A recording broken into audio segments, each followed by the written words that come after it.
بسم اللہ الرحمن الرحیم ان الحمد للہ وان الکبریاء للہ وان العظمۃ للہ والصلاة والسلام علی رسول اللہ خاتم النبیین وخاتم المرسلین اما بعد 200 احادیث مبارکہ عقیدہ ختم نبوت کے بارے میں آتی ہیں۔ اس میں چھٹی حدیث مبارکہ کو ذکر کیا جا رہا ہے۔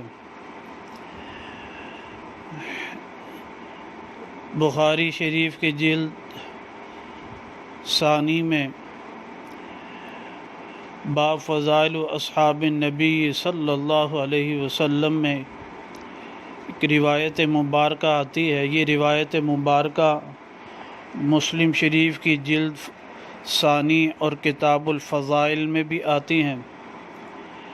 حضرت ابو ہریرہ رضی اللہ تعالیٰ عنہ فرماتے ہیں قال قال رسول اللہ صلی اللہ علیہ وسلم لقد كان فيما كان قبلكم من الامم ناس محدثون، تم سے پہلے امتوں میں محدث ہوا کرتے تھے۔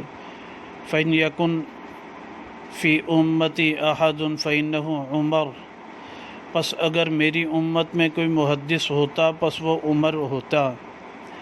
اور اسی طرح ایک روایت مبارکہ میں ساتھ ہی امام بخاری رحمہ اللہ ذکر کرتے ہیں قال النبی صلی اللہ علیہ وسلم قد كان فيما قبلكم من بني اسرائیل رجال يكلمون من غير ان يكونوا انبیاء فَيَكُمْ فی امتی منہم احد فعمر۔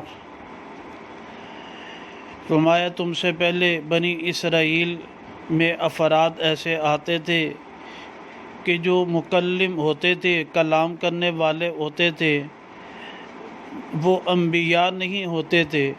فَإِن فی امتی، پس اگر میری امت میں سے اگر کوئی ہوتا ان میں وہ مکلم ہوتا تو فعمر، پس عمر ہوتے۔